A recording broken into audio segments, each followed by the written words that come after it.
Shalom jemaat Tuhan. Pada pagi ini kita kembali mendengarkan firman Tuhan dengan tema Sang Parakletos dalam rangkaian khotbah dengan tema Roh Kudus ini. Mari kita berdoa. Ya Roh Kudus, pimpinlah hamba-Mu yang akan menyampaikan, menjabarkan firman, seperti Roh Kudus mengurapi para hamba-hamba Tuhan untuk menuliskan firman Tuhan. Roh yang sama mengurapi hamba-Mu. Dan setiap kami yang mendengarkannya dan menontonnya, supaya kami boleh dibimbing dalam kebenaran firman yang kekal, yang hidup dan tidak pernah berubah.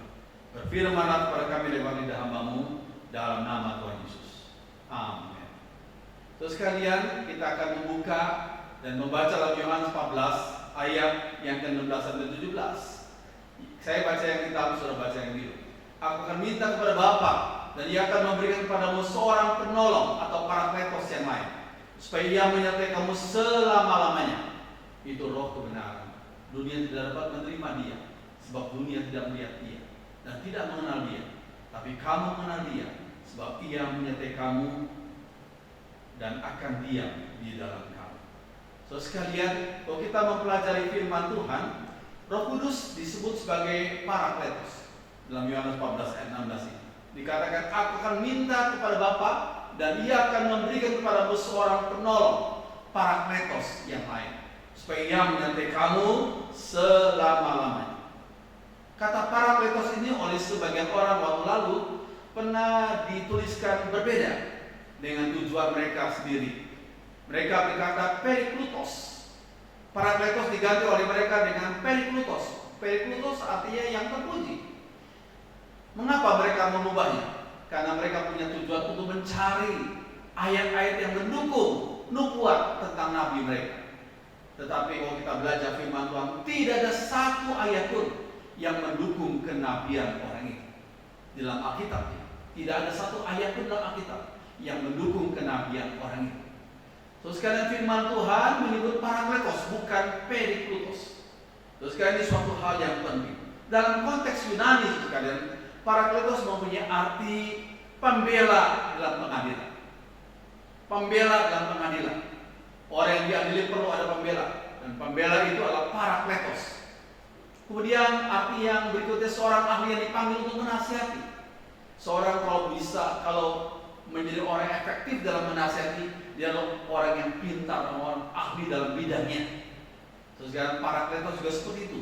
Seorang yang ahli untuk dipanggil supaya bisa menasihati orang itu. Kemudian yang berikutnya, parakletos mempunyai arti seorang dipanggil untuk memberi semangat bagi prajurit yang sedang putus asa. Terus sekalian, kita tidak mengerti dengan sungguh seorang prajurit pergumulannya apa di medan peperangan. Kalau mereka sudah bertahun-tahun berada di medan peperangan, mereka akan mengalami putus asa, kecewa, tantangan, stres yang berat.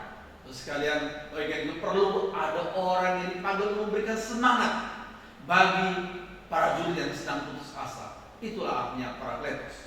Terus sekalian, parakletos juga punya arti seorang penolong bagi mereka yang sedang bermasalah dan tertekan juga ragu-ragu. Jadi parakletos ini mempunyai makna aslinya yang penting dan sungguh penting yang perlu kita pahami bersama-sama. Parakletos artinya yang sudah kita lihat tadi. Roh Kudus Allah mempunyai fungsi, mempunyai tugas yang indah, yang luar biasa mulia, yang Tuhan utus Roh Kudus turun menggantikan Tuhan Yesus setelah Dia naik ke surga, digantikan oleh Roh Kudus yang mempunyai fungsi yang luar biasa indahnya. Terus sekalian, yang pertama, Roh Kudus adalah Roh kebenaran. Terus sekalian, dikatakan apa? Aku akan minta kepada Bapa, dan Ia akan memberikan kepadamu seorang penolong yang lain, supaya Ia menyertai kamu selama-lamanya. Itu Roh kebenaran, Roh aletheia, Roh kebenaran. Terus kalian, kalau kita mempelajari dalam Yohanes 14, Tuhan Yesus disebut sebagai aletheia juga. Akulah jalan, akulah kebenaran, dan akulah hidup. Hodos, ho aletheia, ho zoe. Terus sekalian, Tuhan Yesus adalah sang kebenaran, dan Roh Kudus adalah Roh kebenaran. Berarti ajaran Tuhan Yesus dan ajaran Roh Kudus tidak saling bertentangan. Ajaran Tuhan Yesus dan ajaran Roh Kudus tidak saling Karena dua pribadi adalah aletheia itu. Terus sekali ini suatu hal yang penting. Dan kata aletheia itu mempunyai arti yang menarik. Kebenaran yang murni atau utuh sebagai lawan daripada kebenaran yang cuma separuh benar atau yang hampir benar. Kadang-kadang orang berkata, ya benar, cuma hampir benar atau separuh benar, kesaksian orang itu. Kalau separuh benar atau hampir benar itu belum kebenaran. Kebenaran aletheia adalah kebenaran yang murni, kebenaran yang utuh. Kalau kita gambar ini adalah gambar daripada emas murni, disebut pure gold, 1 ons. Pure gold ini, emas murni ini oleh pembuatnya ditulis dengan 99,99%. Mereka tidak berani mengklaim pure gold ini 100%, tidak. Mereka berkata masih ada campuran sedikit sekali logam-logam lainnya, walaupun hanya sedikit. Sehingga mereka berkata ini 99,99% emas itu. Terus sekali, tetapi Tuhan Yesus adalah sang aletheia, kebenaran yang murni, kebenaran yang utuh, sebagai lawan dari kebenaran yang cuma separuh atau hampir benar.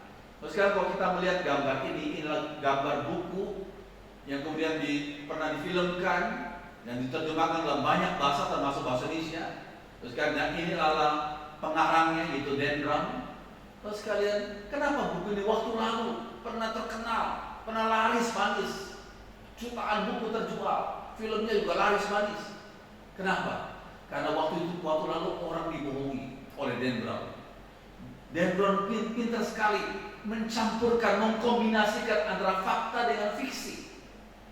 Fakta dan fiksi dicampur, dikombinasikan, sehingga orang yang tidak mengerti pikir itu betul. Padahal itu campuran antara fakta dan fiksinya Dan Brown sendiri. Jadi itu adalah buku yang separuh benar, bahaya. Yang separuh benar lebih berbahaya daripada yang sama sekali salah. Karena orang bisa tertipu dengan hal-hal yang separuh benar atau yang hampir benar. Aletheia tidak demikian. Aletheia adalah kebenaran yang murni, kebenaran yang utuh. Itulah aletheia. Terus sekali yang kedua, Roh Kudus itu memuliakan Yesus. Mengapa Roh Kudus diutus untuk memuliakan Yesus? Karena Yesus waktu inkarnasi 33,5 tahun berada di dunia, beliau pernah sangat dihinakan oleh manusia yang berdosa. Beliau pernah dihina sampai disalib, seolah-olah beliau itu orang berdosa, digantung di tengah-tengah di antara dua kriminal. Terus sekalian, Tuhan Yesus waktu di dunia pernah sangat dihinakan, tapi Allah Bapa membela dia. Setelah dia mati, dia bangkit dan tidak mati lagi, dan dia naik kembali ke surga. Kemudian Roh Kudus diutus ke dunia untuk tugas utama daripada Roh Kudus adalah memuliakan Yesus yang pernah sangat dihinakan. Terus sekalian, ini penting sekali. Roh Kudus memampukan seseorang untuk mengakui Yesus adalah Tuhan. Terus sekalian, kita membaca ayat 1 Korintus 12 ayat 3. Karena itu aku mau meyakinkan kamu bahwa tidak ada seorang pun yang berkata kepada Roh Allah dapat berkata terkutuklah Yesus. Kita sama-sama baca. Dan tidak ada seorang pun yang dapat mengaku Yesus adalah Tuhan selain oleh Roh Kudus. Saudara saya yang sudah percaya pada Yesus sebagai juru selamat dan bisa menyebut Yesus sebagai Tuhan, itu bukan karena kemampuan kita, itu bukan kekuatan kita, tapi karena Roh Kudus yang bekerja dalam hati kita dan memampukan kita untuk menyebut Yesus adalah Tuhan. Itulah firman Tuhan katakan demikian. Terus sekalian lihat berikut ini. Terus sekalian kita kenal dan kita ingat akan almarhum Gus Dur, seorang yang pintar dalam filsafat, seorang yang senang lagu-lagu klasik. Terus sekalian seorang yang disebut guru bangsa Indonesia. Gus Dur pernah menyebutkan kalimat, mestinya yang merayakan hari Natal bukan hanya umat Kristen, melainkan juga umat Islam dan umat beragama lain, bahkan seluruh umat manusia. Sebab Yesus Kristus atau Isa Masih adalah juru selamat seluruh umat manusia, bukan juru selamat umat Kristen saja. Saya tidak berkata Gus Dur menjadi Kristen, tapi saya hanya mengutip perkataan beliau tentang Natal, tentang Yesus Kristus sang juru selamat yang lahir. So sekalian, ini suatu hal yang penting. Namun firman Tuhan berkata, jikalau seseorang dari latar belakang apapun juga, satu kali kalau Tuhan bekerja, Tuhan berkenan, Roh Kudus bekerja dalam hatinya dan memampukan orang itu menyebut Yesus adalah Tuhan, itu adalah karena karya Roh Kudus saja. Terus sekali yang berikutnya, Roh Kudus mengilhami penulis Alkitab, mengilhami para nabi dan para rasul dalam menuliskan firman Tuhan. Terus sekalian, kalau kita membaca di dalam 2 Petrus 1 ayat 21, yuk kita baca sama-sama. Sebab tidak pernah nubuat dihasilkan oleh kehendak manusia, tetapi oleh dorongan Roh Kudus orang-orang berbicara atas nama Allah. Kata dorongan Roh Kudus itu seperti gambar ini, seperti perahu layar yang diarahkan oleh angin. Anginnya bertiup kemana, ya perahu layar itu akan ikut arah angin. Demikian juga penulis Alkitab, para nabi dan para rasul, itu diarahkan oleh Roh Kudus, dibimbing sehingga mereka bisa menuliskan firman Tuhan, yaitu PL, penyelamat dan penyembah. Itu satu hal yang indah. Yang berikutnya saudara sekalian, nomor yang 4, Roh Kudus melengkapi murid-murid Tuhan dengan kuasa untuk bersaksi. Kisah Rasul 1 ayat 8. Yuk kita baca sama-sama. Tapi kamu akan menerima kuasa kalau Roh Kudus turun ke atas kamu, dan kamu akan menjadi saksiku di Yerusalem dan di seluruh Yudea dan Samaria dan sampai ke ujung bumi. Kata kuasa yang saya beri huruf merah itu mempunyai bahasa aslinya adalah dunamis. Kata dunamis, dari kata dunamis itu muncullah kata dinamit dalam bahasa Inggris. Dinamit adalah alat peledak yang bisa menghancurkan gunung batu. Gunung batu yang keras bisa diledakkan oleh dinamit. Demikian juga kuasa Roh Kudus. Roh Kudus adalah pribadi tapi punya kuasa luar biasa, bisa menghancurkan hati yang keras dari manusia yang tadinya menolak, yang tadinya membenci, yang tadinya membakar Alkitab, bahkan yang tadinya membakar gereja mungkin.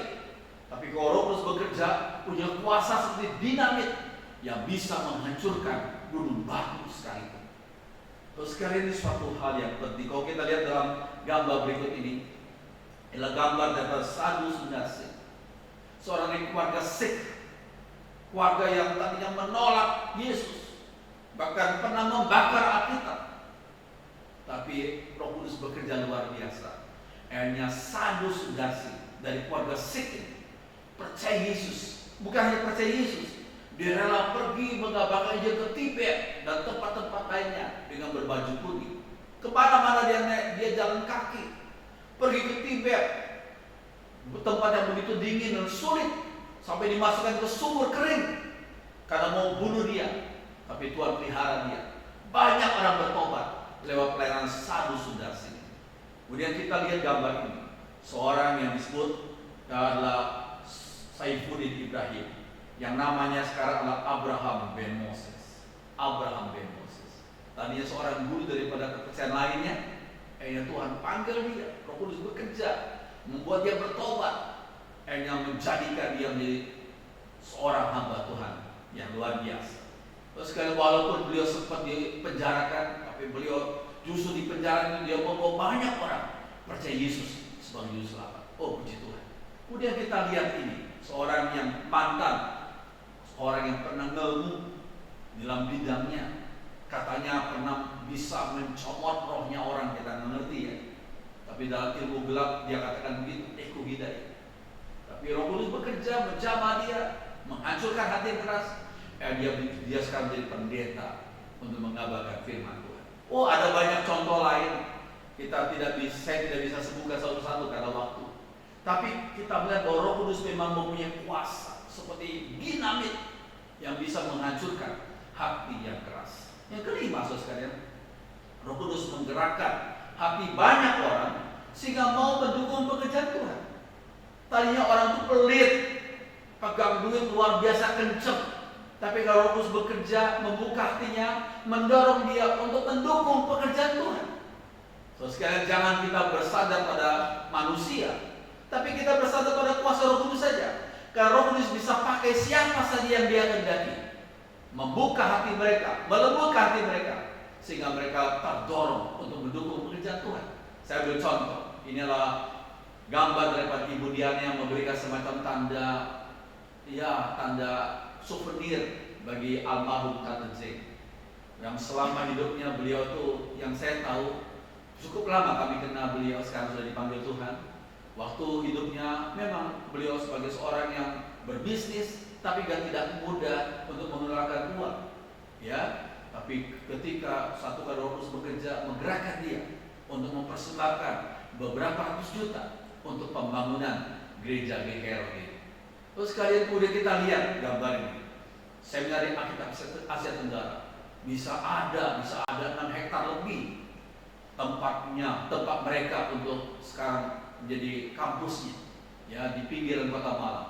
Itu karena ada satu orang di satu kota di Jawa Barat yang Roh Kudus bekerja, menggerakkan dia untuk mempersembahkan uang beberapa M untuk membeli tanah di pinggiran Malang itu untuk dipakai menjadi kampus saat. Khusus sekalian, ada banyak contoh lain. Jangan kita bersandar pada manusia, bersandar pada kuasa Roh Kudus yang bisa bekerja, yang dia sesuai dengan kehendak Tuhan, yang sesuai dengan kehendaknya, dan dia bisa menghancurkan hati yang keras sekalipun. Saudara sekalian, suatu hal yang penting. Yang keenam, saudara sekalian, Roh Kudus membantu dalam kelemahan umat. Saudara sekalian, kalau kita melihat dalam ayat ini, yuk kita baca sama-sama. Demikian juga Roh membantu kita dalam kelemahan kita, sebab kita tidak tahu bagaimana sebenarnya harus berdoa. Tapi Roh sendiri berdoa untuk kita kepada Allah dengan keluhan yang tidak terucapkan. Saudara sekalian, kalau kita lihat, the Holy Spirit prays for us. Roh Kudus berdoa untuk kita. Dikatakan the Spirit prays for us in ways that cannot be put into words. Terus sekarang seringkali kita mengalami pergumulan berat, tantangan yang berat, kita sulit men-sharingkan kepada orang lain. Bahkan kita sulit men-sharingkan kepada partner hidup kita sendiri, suami atau istri atau orang tua atau anak. Tetapi Roh Kudus yang dalam hati kita mengerti pergumulan kita, dan Roh Kudus berdoa untuk kita kepada Allah Bapa. Roh Kudus berdoa untuk kita kepada Allah Bapa supaya Tuhan menolong kita. Jadi ayat ini bukan berarti berdoa dalam bahasa roh, tidak. Tapi Roh Kudus berdoa dengan cara yang tidak bisa kita mengerti, yang dengan cara yang tidak bisa kita bahasakan dengan bahasa manusia. Tapi Roh Kudus berdoa untuk kita, berdoa kepada Bapa di surga. So sekali ini suatu hal yang indah sekali. Yang berikutnya, beberapa cara Roh Kudus menegur umatnya. Ada beberapa cara Roh Kudus membimbing dan mengarahkan umatnya jika kita salah jalan. Yang pertama, saudara sekalian, Roh Kudus menegur kita melalui hati yang tidak tenang. 1 Samuel 24 ayat 6 dikatakan, kemudian berdebar-debarlah hati Daud karena ia telah memotong puncak jubah Saul. Terus kayak ini, kalau kita lihat dalam pasal itu, kita lihat bahwa Saul mencari-cari mengejar-ngejar Raja Daud. Ya, walaupun Daud sudah diurapi, tapi dia belum jadi raja. Saul tetap jadi raja. Saul mengejar-ngejar Daud mau dibunuh. Pada satu kali Saul masuk ke sebuah gua, dia mau buang hajat di situ. Tanpa disadarinya, Daud sudah ada di gua itu, di bagian lebih dalam. Jadi kalau Daud itu mau berbuat jahat, seperti yang disuruhkan oleh anak buahnya, itu Saul yang mengejar-ngejar kamu, dia sedang buang hajat. Sudah lempar saja dengan lembing, matilah Raja Saul. Tapi Daud tidak lakukan itu. Dia mengambil pelan-pelan jubah Saul, dipotongnya jubah itu sebagian sedikit saja, puncak jubah Saul. Ya, tapi setelah itu berdebar-debarlah hati Daud. Ya, Roh Kudus bekerja dalam hatinya, menegur dia, kamu jangan jama orang yang diurapi, orang yang pernah diurapi. Roh Kudus. Soal Saul sampai kapan dia raja itu terserah Tuhan.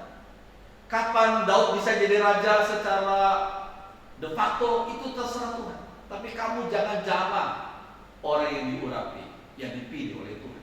Walaupun Saul sudah melakukan perbuatan yang jahat, tapi jangan kamu balas jahat dengan jahat.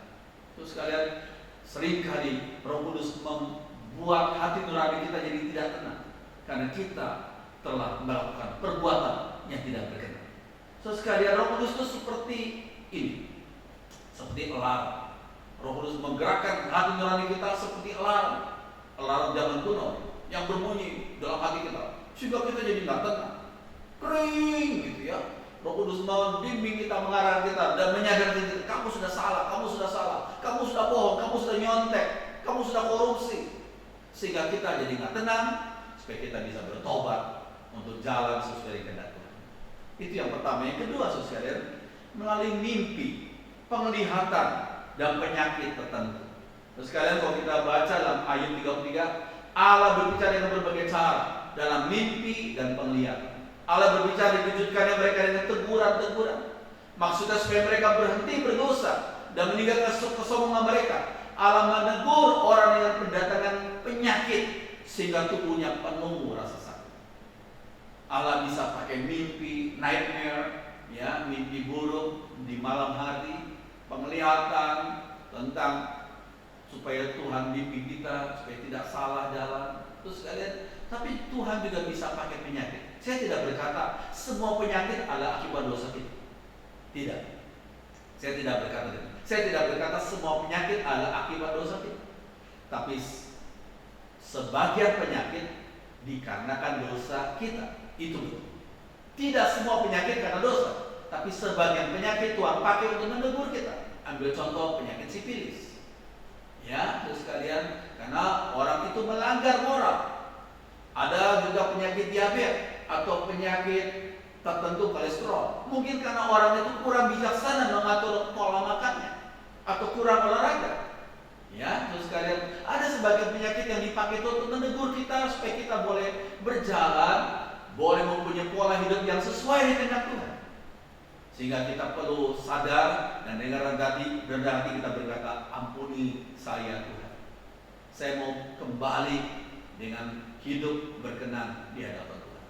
Saudara sekalian, ini penting sekali. Yang berikutnya, saudara sekalian, cara Roh Kudus menegur umatnya adalah dengan memakai orang jahat untuk mengutuki umatnya dengan tujuan mendisiplin. Dari mana kita tahu? Dari kitab 2-16 ini. Simei melempari Daud dan pegawai-pegawainya dengan batu. Simei mengutukinya dengan kata-kata, pergi, pergi, pembunuh, penjahat. Yuk kita baca sama-sama. Tapi raja berkata kepada Abisai dan Yoab abangnya, jangan pedulikan, biarkan saja ia mengutuki aku. Sebab jika Tuhan yang menyuruh dia, siapakah yang berhak menanyakan mengapa ia berbuat begitu? Mungkin Tuhan akan memperhatikan penderitaan ini dan memberkati aku sebagai ganti kutukannya.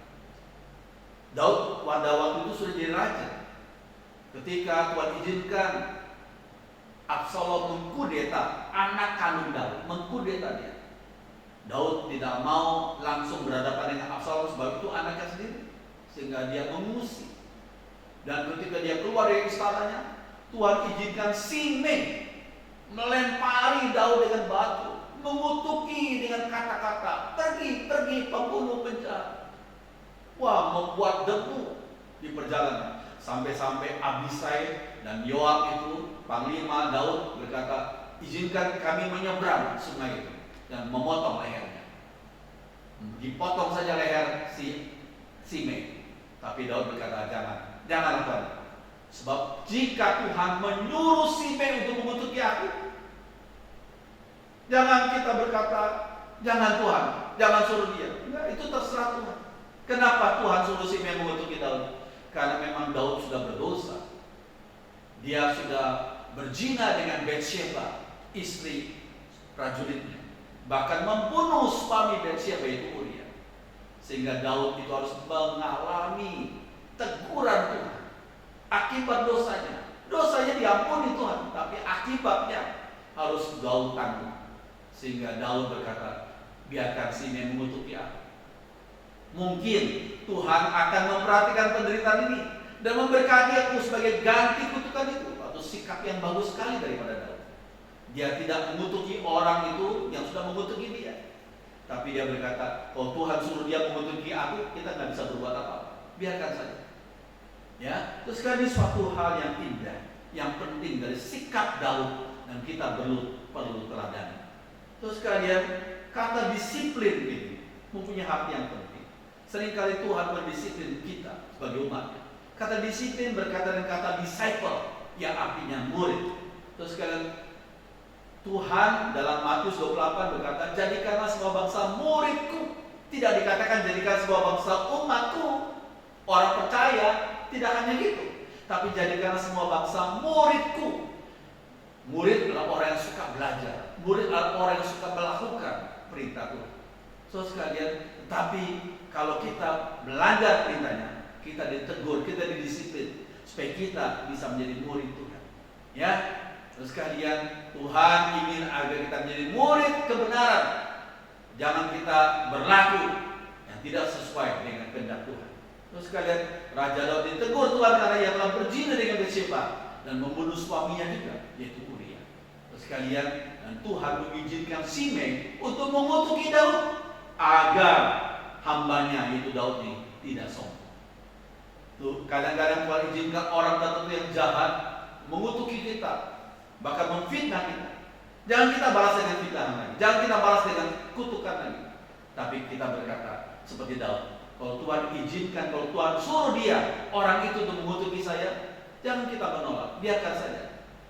Dan Daud berkata, mungkin Tuhan nanti akan gantikan kutukan orang itu dengan berkat. So sekarang ini suatu hal yang penting. Yang keempat, so sekarang cara Roh Kudus menegur umatnya adalah menegur melalui kaum rohaniawan. Nah, sekalian tadi orang jahat, sekarang kaum rohaniawan. Sekalian setelah ia, yaitu Raja Uzia menjadi kuat, ia menjadi tinggi hati sehingga ia melakukan hal yang merusak. Ia berubah setia pada Tuhan Allahnya dan memasuki bait Tuhan untuk membakar ukupan di atas mezbah pembakaran ukupan. Yuk kita baca. Tapi Imam Azaria mengikutinya dari belakang bersama-sama 80 imam Tuhan, orang-orang tegas. Mereka berdiri di depan Raja Uzia dan berkata kepadanya. Terus sekarang sebelum kita membaca selanjutnya ayat ini, kita perlu mengerti dulu. Terus gambar ini kita perlu tahu. Terus sekarang ukupan itu berada di bait Allah. Itu adanya di ruang suci. Ya, bait Allah terbagi dalam tiga ruangan. Ruang pelataran, semua umat Allah boleh. Tapi ruang suci hanya para imam yang boleh masuk. Dan dalam ruang suci itu ada meja atau mezbah ukupan. Dan hanya kaum imam yang boleh masuk ke situ. Dan juga ada ruang masuci, di situ ada tabut Allah. Hanya setahun sekali imam besar yang boleh masuk ke situ. Dan Raja Uzia yang sudah memerintah 50 tahun lebih ini, melihat ini imam-imam kok masih muda. Mereka dulu sebelum mereka lahir aku sudah jadi pembesar, sudah jadi raja. Kenapa aku tidak berhak masuk membakar ukupan? Dia masuk saja. Terus sekarang ini adalah sikap yang sombong, sikap yang tidak boleh.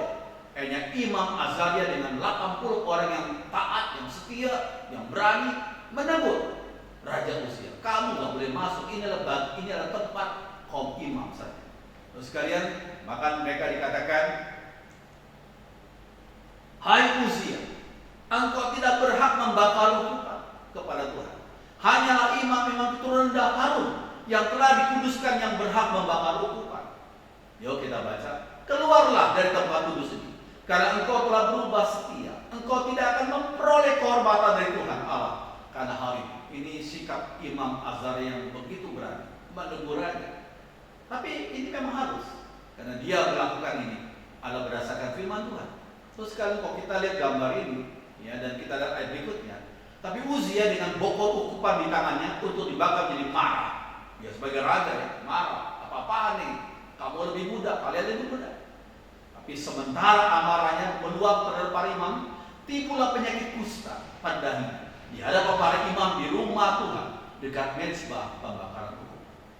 Karena Raja Uzia melanggar firman Tuhan dan dia marah lagi, tidak bertobat, dan Tuhan hukum dia dengan penyakit kusta di dahinya. Dan setelah itu Raja Uzia diasingkan sampai hari meninggalnya. Terus sekalian, Tuhan bisa pakai kaum rohaniawan untuk tegur jikalau ada umat yang sombong dan tidak mau bertobat. Terus sekalian, yang berikut, Tuhan Roh Kudus menegur kita dengan cara kematian jasmani. Saya tidak berkata semua kematian jasmani karena teguran Tuhan, tapi Tuhan bisa pakai kematian jasmani untuk menegur umatnya yang besar. Dari mana? 1 Korintus 5 ayat 1 sampai 5. Saya baca yang biru, sudah baca yang hijau. Saya sebenarnya sudah menerima laporan bahwa di antaramu ada perbuatan-perbuatan cabul yang keterlaluan. Ada dari antara saudara yang berzina dengan ibu tirinya. Sudah baca? Atas nama Tuhan Yesus Kristus, saya akan nyatakan bahwa orang yang sudah melakukan perbuatan yang sebegitu kotor harus dihukum. Terus, dan dengan kuasa Tuhan kita Yesus, kalian harus menyerahkan orang itu kepada iblis supaya tubuh orang itu binasa, dan dengan demikian rohnya diselamatkan pada waktu Tuhan datang kembali. Bayangkan, gembala sidang macam apa yang seperti Paulus yang begitu tegas. Mari dengan kuasa Tuhan kita, bukan hanya Paulus, kita sesama jemaat Tuhan, serahkan orang itu kepada iblis. Biasanya kita berdoa, Tuhan kami serahkan anak kami kepada Tuhan, Tuhan lindungi, biar mereka tahu melindungi. Tapi ini tidak. Paulus berkata, yuk kita sama-sama serahkan orang yang berzina dengan ibu tirinya kepada iblis, supaya tubuh orang itu binasa, tetapi rohnya diselamatkan pada waktu Tuhan datang kembali. Jadi ada dosa tertentu yang memang karena orang keras kepala, tidak mau bertobat, ditegur berkali-kali tidak mau bertobat, akhirnya Tuhan izinkan, ya sudah kita serahkan saja tubuhnya kepada iblis, supaya roh orang itu diselamatkan pada waktu Yesus datang kembali. So sekalian, ya ini cara Roh Kudus menegur umatnya dengan cara kematian jasmani. Terus sekalian, nah sedikit saya tambahkan. Saudara mungkin bertanya, apa sih artinya dosa menghujat Roh Kudus? Dosa menghujat Roh Kudus itu kita lihat dulu ayatnya. Sebab itu aku berkata kepadamu, segala dosa dan hujat manusia akan diampuni, tapi hujat terhadap Roh Kudus tidak akan diampuni. Maksudnya apa? Menghujat Roh Kudus tidak dapat diampuni dosa.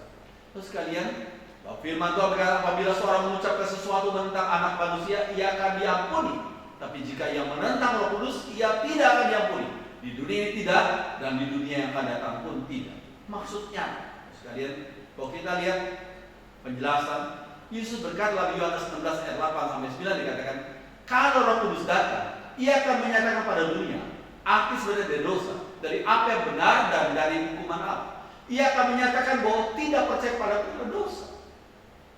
So sekalian, tidak percaya pada Yesus itu dosa. Dan yang membuat seseorang percaya Yesus adalah Roh Kudus.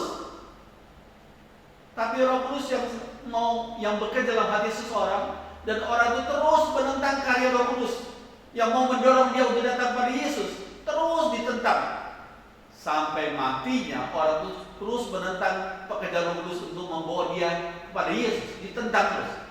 Ya akibatnya orang itu tidak bisa datang kepada Tuhan Yesus, tidak bisa diselamatkan. Ya hasilnya, ya tidak bisa dosanya diampuni karena dia tidak mau datang kepada Yesus sebagai juru selamat. Terus sekalian dia terus menolak sampai ia meninggal. Dia menolak karya Roh Kudus dalam hatinya yang mau membawa dia pada Yesus sebagai juru selamat. Terus kan, sehingga akibatnya tidak ada juru selamat bagi dia. Dosanya tidak diampuni oleh sang juru selamat itu Yesus, karena dia menolak pekerjaan Roh Kudus dalam hati. Terus sekalian, dosa menghujat Roh Kudus mungkin bisa dilakukan oleh mereka yang belum percaya Yesus. Yang sudah percaya Yesus nggak mungkin jatuh dalam dosa menghujat. Tapi dosa menghujat Roh Kudus, kita baca sama-sama ini. Dosa menghujat Roh Kudus mungkin bisa dilakukan oleh mereka yang belum percaya Yesus. Jikalau sampai matinya orang terus menolak pekerjaan Roh Kudus yang mendorong dia untuk datang pada Yesus, kalau sampai matinya baru dia jatuh dalam dosa menghujat Roh Kudus. Tapi kalau dia masih belum meninggal, kita terus doakan, kita terus arahkan, kita terus bersaksi. Kalau Tuhan berkenan, Tuhan membuka hati. Terus sekalian, dosa Roh Kudus yang mungkin dilakukan oleh umat Tuhan yang sudah percaya Yesus adalah dosa menduka citakan dan memadamkan Roh Kudus. Tapi lain kesempatan saya akan menjelaskan hal ini. Tapi dosa menghujat Roh Kudus mungkin dilakukan oleh mereka yang belum percaya Yesus sebagai juru selamat. Biarlah firman Tuhan membimbing kita. Terus sekalian, mari kita berdiri, kita nyanyikan lagu ini. Roh Kudus kau hadir di sini. Mari kita berdiri, kita nyanyikan lagu ini bersama-sama. Roh Kudus kau hadir di sini. Roh Kudus ku mengasihimu.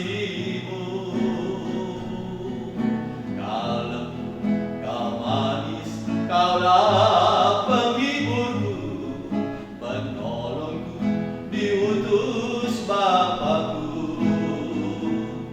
Ku buka hati untuk Roh Tuhan, ku buka hati menyembahmu Yesus. Jamahlah kami, penuhi kami dengan kuasa Allah Maha Tinggi. Ku buka hati, ku buka hati untuk Roh Tuhan, ku buka hati menyembahmu Yesus. Jamahlah kami, penuhi kami dengan kuasa Allah Maha Tinggi. Mari kita berdoa. Kami bersyukur untuk firman Tuhan. Kami bersyukur untuk Roh Kudus yang Tuhan utus untuk membimbing kami, untuk menjadi parakletos bagi kami. Tuhan arahkan kami, Tuhan tegur kami, Tuhan disiplin kami jika hidup kami bertentangan kehendak Tuhan. Jadikan kami semua menjadi murid-murid-Mu yang mau belajar firman Tuhan dan mau menjadi pelaku-pelaku firman Tuhan. Terima kasih Tuhan, dengarkan doa kami dalam nama Tuhan Yesus. Semua orang beriman mengatakan amin.